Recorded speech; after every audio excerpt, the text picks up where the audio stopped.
শুভেন্দু অধিকারীর আজকের এক্সপোস্টে তিনি লিখেছেন, before TMC came to power, Trinamool Congress পাওয়ারের ক্ষমতায় আসার আগে 2010-এর আগে only 20% of OBC classes were Muslim, 20% ওবিসির মধ্যে মুসলিমরা ছিলেন। এই মুহূর্তে শুভেন্দু অধিকারীর টুইটের ওপরের অংশ থেকে দেখছি যে 90% বেশি, প্রায় 90%, 76 new classes of almost 90 new Muslim class, 90% new Muslim classes. আমি কেয়াদির কাছে যাব। কেয়াদি, 2010 সালের আগে কেয়া ম্যাডাম, শুভেন্দু অধিকারী বলছেন যেটা 20% ওবিসির মধ্যে মুসলিমরা ছিলেন, সেটা এই মুহূর্তে 90% বেশি হয়ে গিয়েছে।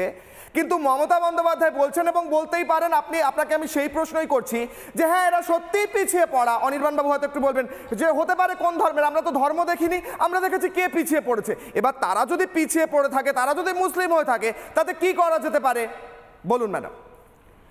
সবার আগে আমি মাননীয় আদালতকে ধন্যবাদ জানাই আজকে এই দৃষ্টান্তমূলক এবং যে তারা ইন্টারিম যে রায়টা দিয়েছেন, তার কারণ সবার আগে আমি যে বলতে চাই যে যারা হিন্দু ওবিসি সংরক্ষণের জন্য লড়েছেন সেই সমস্ত আইনজীবী, সেই সমস্ত সংস্থাকে ধন্যবাদ জানাতে চাই।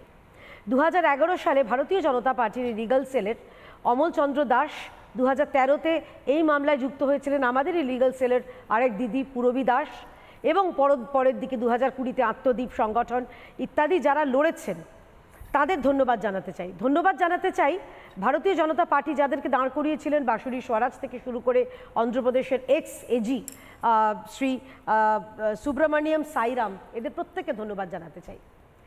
একটা রবীন্দ্রনাথের গান আছে কিশলায়, মোরে আরো আরো আরো দাও প্রাণ। আমি বলছি মমতা বন্দ্যোপাধ্যায় এখন বলছেন মোরে আরো আরো আরো দাও ভোট, এবং সেই ভোটের জন্য, শুধু এবং শুধুমাত্র ভোটের জন্য যেগুলো হিন্দু ওবিসি তাদের যা অধিকার সেগুলোকে বঞ্চিত করে ছিনিয়ে নিয়ে তিনি বিশেষ একটি সম্প্রদায়কে তুষ্ট করছেন। তিনি তুষ্ট করছেন তার দুধেল গায়ের ভোট ব্যাংককে। তিনি ইমাম মুয়াজ্জিম ভাতা দিয়ে যে শুধুমাত্র 2026-এর তো বৈতরণী পার হবেন সে আশা রাখছেন না।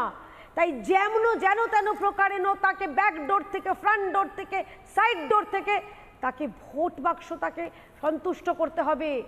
ঠিক যে কারণে আমরা দেখেছি যে মুর্শিদাবাদ থেকে, মহেশতলা থেকে মোথাবাড়ি কোথাও ব্যবস্থা নেওয়া হয়নি, পুলিশ নিষ্ক্রিয় ছিল, ঠিক এইখানেও আমরা একই জিনিস দেখছি যে কিভাবে শুধু এবং শুধুমাত্র একটা সরকার একটা বিশেষ সম্প্রদায়ের জন্য, শুধুমাত্র আছেন ময়ের জন্য, এবং তার মধ্যে এই মকে তারা যে ব্যবহার করছেন, আমরা বারে বারে বলেছি, যারা শুনছেন তাদেরও বলছি, শুধুমাত্র তেজপাতার মতো ব্যবহৃত হবেন না।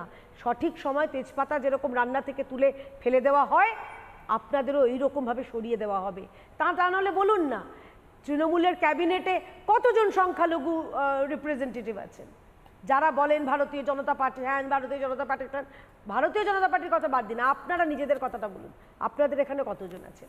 আচ্ছা, আরেকটা খুব ইন্টারেস্টিং, এই যে দেখুন, এই যে আমরা আজকেও যেটা বললেন, হ্যাঁ, ওবিসি এ সম্প্রদায়, ওবিসি এ তালিকায় 96টা যে গোষ্ঠীকে যেভাবে ঢোকানো হয়েছে, একটা সংবিধানকে, ওবিসি এতে 49টি শ্রেণী রয়েছে, সংবিধানকে শপথ নেওয়ার সরকার নির্লজ্জভাবে এই সাম্প্রদায়িক তোষণ করতে পারেন, এরপরে বলবেন যে আমরা অসাম্প্রদায়িক, আমরা মা মাটি মানুষের কথা ভাবেন না। তাহলে এই রাজ্যে যারা তিলি রয়েছেন, যারা বাহিষ্য রয়েছেন, যারা ঘোষ রয়েছেন, যারা ওবিসি সম্প্রদায়ের সমস্ত যারা রয়েছেন, তাদের কথা কে বলবে?